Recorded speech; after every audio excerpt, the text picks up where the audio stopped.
This week on the Special of the Week, we down another Diamantina cocktail and raise our glasses high to 6 musicians who brought the music of the new Australia to the world as we go reminiscing with the Little River Band. When you've got people that are going out and doing things, it gives you a bigger ego, I think. It's a lot easier to say, I'm Australian, when you can be proud of things that you've done that are very successful. It really helps. 10 years ago, maybe we didn't have that sort of acclaim. Maybe our athletes weren't doing as well, and we didn't have our Rose Walls and our Newcombs. And now, even as far as music goes, and, and our Olivia Newton-Johns and whatever, it does help, it really does. Suddenly, the world's aware of Australia, especially her singers, such as Helen Reddy, Olivia Newton-John, and the 4 Gibbs, Barry, Morris, Robin, and Andy, who were raised, if not born, in Australia. But while they all moved on to greener pastures the moment opportunity knocked, the Little River Band keeps right on flowing along in Australia. In fact, even their album covers cover their country's cultural heritage. Little River Band guitarist Beeb Birtles, that's his real name, by the way, and drummer Pellicci explain why. We really wanted to let people know in a subtle way where the band was from, you see, without doing what Qantas did, like the blatant kangaroo and koala things on the album covers, and that's the reason why we probably reverted back to Australia's past, which is quite an interesting past, Patriotism is not one of our stronger traits in Australia, and it's good that, we're doing our bit, I think. While the Little River Band's musical style of rich vocal harmonies, blended with impeccable instrumental arrangements, are universal in their appeal, their album titles aren't. Take Diamantina Cocktail, for instance. While I already knew it was a drink popular during the turn of the century in the Diamantina area of Queensland, I had no idea what went into one. Fortunately, lead vocalist Glenn Shorrock does. It's a rum-based alcoholic milkshake. It's got condensed milk, rum, and an emu egg, which is like an ostrich bird with a big egg like this. It's very hard to get eggs out of them. You've got to run very fast, and there's lots of dust and feathers. It's very messy. Well, squawk, squawk, and then you crack the egg into the thing and drink it. It's very, very rich and not very nice, but we like the name.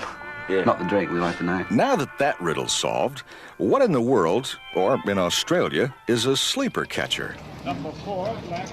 The sleeper catcher is involved with a game where you're tossing coins, and if it lands on 2 heads or 2 tails, you can bet against someone across the room, and lots of people drop money on the floor.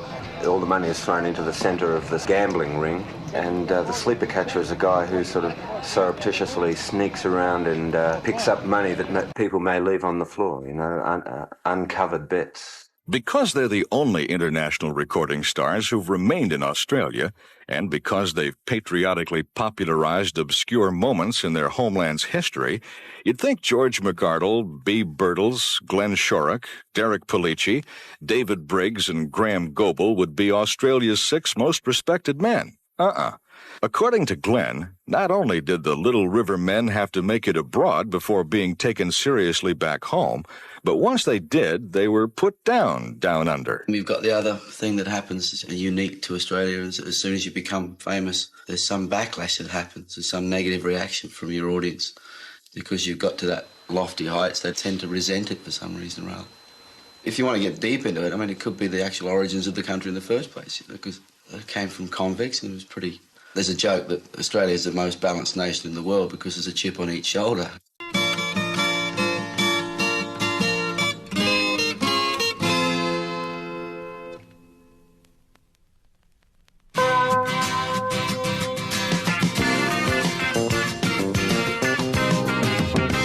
I'm Robert W. Morgan on the Special of the Week with the Little River Band. Nominate your mum in the Supermum competition. Call 654-3344 anytime between 9 and 5 on DB Music. 21 to 9. I don't have a mum, but I'll be nominating my brother-in-law, Colin. It's Rick Melbourne from DB Music. Melbourne, Australia, city of contrasts, where Rick Melbourne, disc jockey of contrasts, wakes up his countrymen every morning on Radio 3DB. The members of the Little River Band have been involved in Australia's music since the mid-'60s, and so's Rick Melbourne. You go through the history, it's incredible, because, way back to 1964, they were part of a group called the Twilights.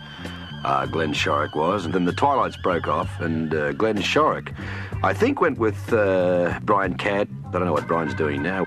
Let me see, what happened then? They went out and they formed a group called Axiom. But out of this, slowly, the evolution of their sound happened, you know, right up to today with Little River Band. The musical streams flowing into the Little River Band include such groups as the Twilights, Axiom, Mississippi, and Esperanto, and such musicians as Rick Springfield, Terry Britton, Brian Cadd, and Chris Stockley. Beeb Birtles puts it all in perspective. I was in a band called Zoot.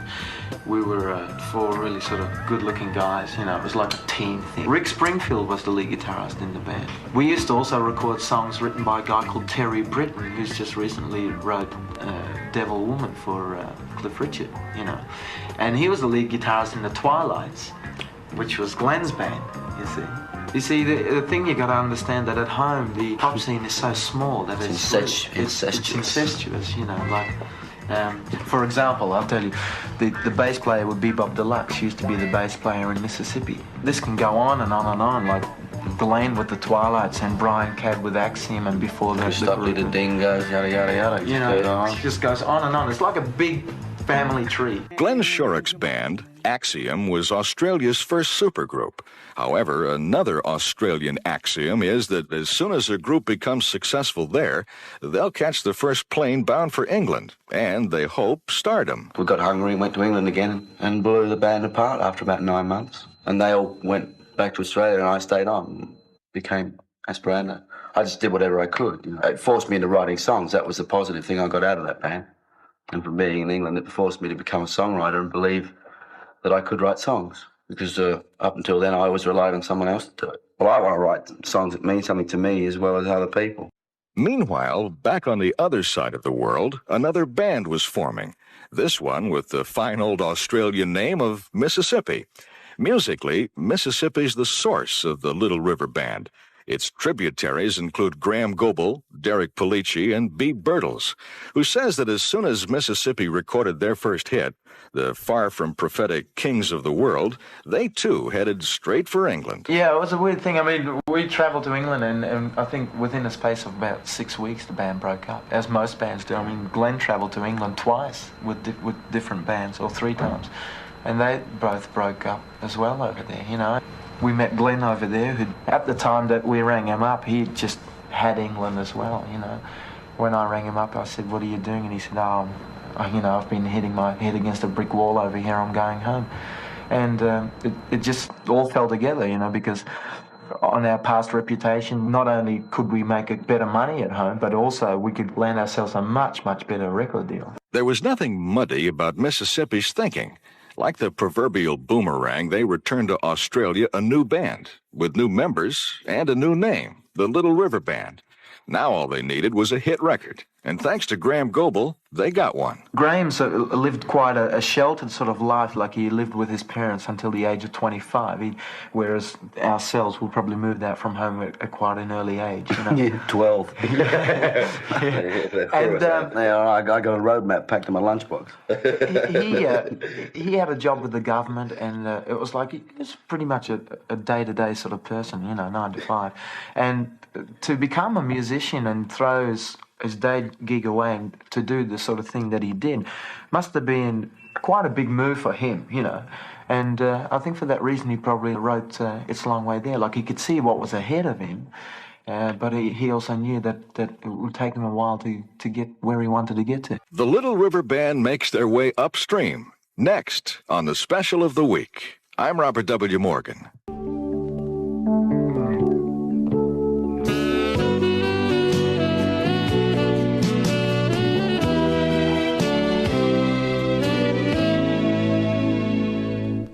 I'm Robert W. Morgan. This week on the Special of the Week, Australia's latest gift to the world, the Little River Band. While other artists such as the Bee Gees, Olivia Newton-John, and Helen Reddy have gotten out from down under, the Little River Band has remained true to their homeland. Their album covers recapture Australia's glorious past, with references to Diamantina cocktails and sleeper catchers, while their records reflect music's future, with songs like Lady and Happy Anniversary. Reminiscing with the Little River Band. This week on the Special of the Week.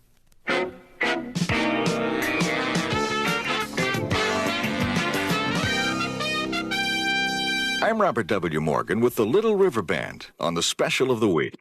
Listening to a Little River Band album, you sometimes wonder if the same group's playing on each cut. That's because their music ranges from the 40s and nostalgic big bands to the 70s and progressive rock and roll. That can get confusing, but it helps keep the Little River Band creatively awake. It exists because there's so many writers in the band. Yeah, also the band exists because of that variety, really. That's one of the reasons why we got the thing together in the first place. We got 3 writers that could write in different styles, and that was attractive to me in the first place. Everybody's influences separately make up Little River Band collectively, you know. Yeah, just purely through the arrangement of the song, because it's the 6 guys throwing in their ideas, and so you get those 6 similar ideas in every song, which is that continuum. There's a style, but the style is I wouldn't call it distinctive. No. Some people call our harmonies distinctive, but we just sing harmony, and a lot of other bands do it as well as we do as well, you know. So our style is not really original, but there is a style that it fits into a category, I guess, of Californian music, Western music, country and Eastern. We've had the best to learn from. We had the best of the English stuff, and we've had the best of Americans pumped into us from word go.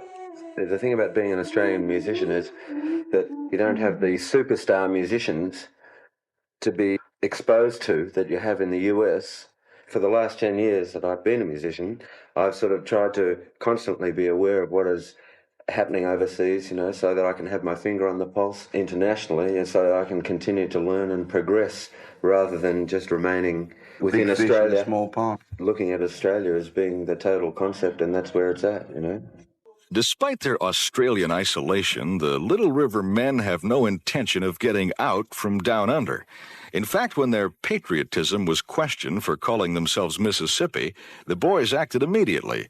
After all, they weren't about to let anybody stick them up a lazy river without a battle. We were criticised for being an Australian band with an American name, you see. We decided to change it. And Little River is actually a place which is about 30 kilometres from Melbourne. I think Glenn and I were in the back of a car on the way to one of our gigs, and Glenn said to me, it was sort of Little Riverside, and he said, oh, good name for a song, you know. And within the next breath, he said Little River Band, because it just sort of rolled off the tongue, you know. Yeah, we got off of a freeway sign, you know, Little River exit. We often laugh and think that if we got a few hundred yards further, we could have been called Wrong Way, Go Back. The Little River Band floods America with music. Next on the Special of the Week. I'm Robert W. Morgan.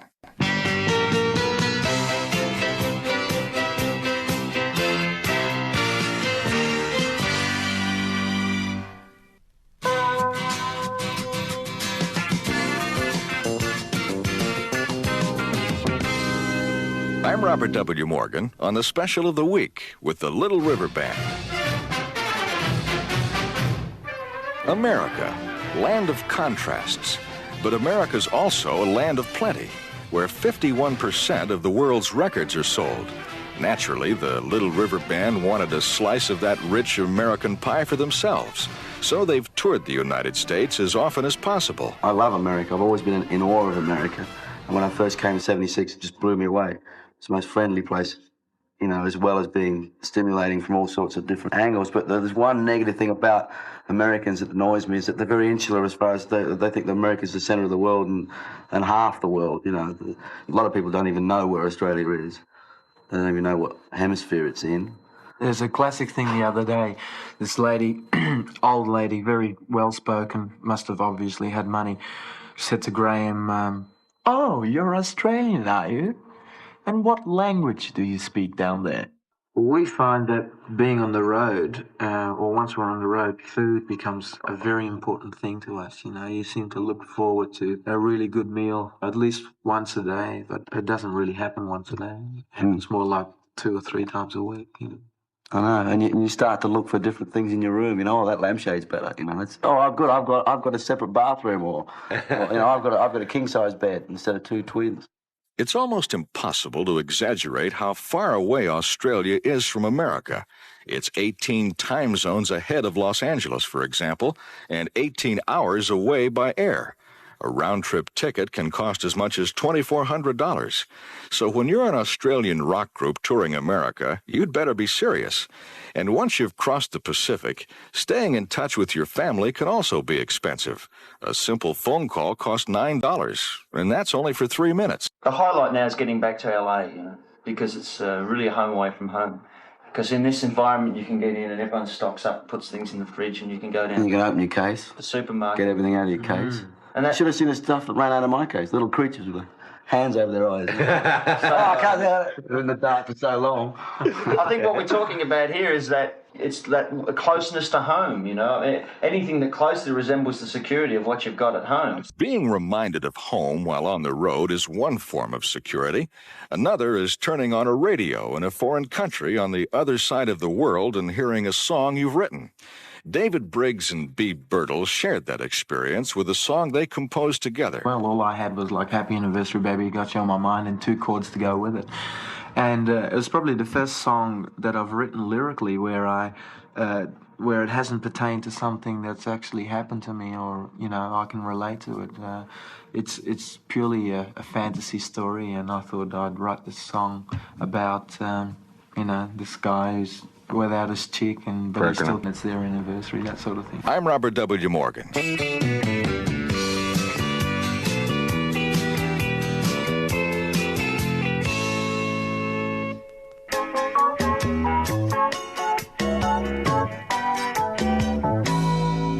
I'm Robert W. Morgan with the Little River Band on the special of the week. From laying their beat around the bush in the Australian outback to filling huge arenas in America, the Little River Band's career's been no Aboriginal amateur hour.